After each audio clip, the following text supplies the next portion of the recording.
ဥကိုနီကိုတနက်နဲ့အနီးကပ်လှုပ်ကြံခဲ့သူကိုကူညီဖမ်းဆီးပေးတဲ့လူတွေထဲကတနက်ထိမှန်ပြီးတိတ်ဆုံးခဲ့တဲ့အငှားရင်မောင်ဦးနေဝင်းရဲ့စာပနာကိုရန်ကုန်တိုင်းဒေသကြီးအစိုးရအဖွဲ့ရဲ့အစီအစဉ်နဲ့မနေ့ပြန်ရေဝေးတုတ်တံမှာပြုလုပ်သွားမှာဖြစ်ပါတယ်။မနေ့ပြန်နေ့လေတနာရီမှာရေဝေးတုတ်တံမှာတကြိုမှာဖြစ်ပြီးတော့ဗမာထုံးတဲ့အစင်လာအရပဲတကြိုမယ်လို့ဦးနေဝင်းရဲ့ဇနီးဖြစ်သူမဆုသက်ခိုင်ကပြောပါတယ်ရှင်။ကမနေ့ပြန်တနာရီပါရှင်။ကိုရစိတ်ကလည်းမဖုံးမှာပါမိုင်း။ဘာလဲဆုံးဆုံးလာတာကိုလင်းကိုသားလေး။ဒါနဲ့မှပြင်းပြီးစားထုတ်လို့မရတဲ့ဟာပါ။ဒီလိုကိုရအောင်ဆိုရတဲ့တူတူမျိုးလုပ်ခဲ့တာမဟုတ်ပါဘူး။ဒီစိတ်ကမနေတဲ့စိတ်ကတည်း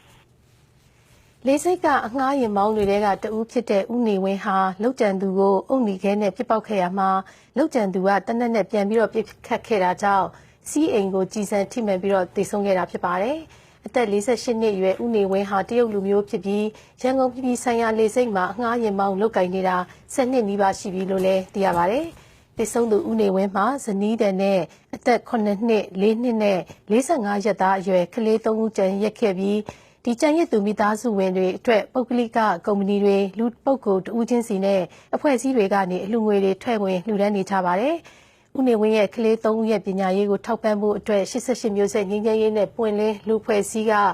ရမုံငွေတစ်ခုတည်ထောင်ပြီးတော့တဦးချင်းအလှူရှင်တွေဖြစ်စေအဖွဲ့အစည်းလိုက်ဖြစ်စေငွေကြေးထည့်ဝင်လှူဒန်းနိုင်ကြောင်းကြေညာထားပါတယ်ရှင်။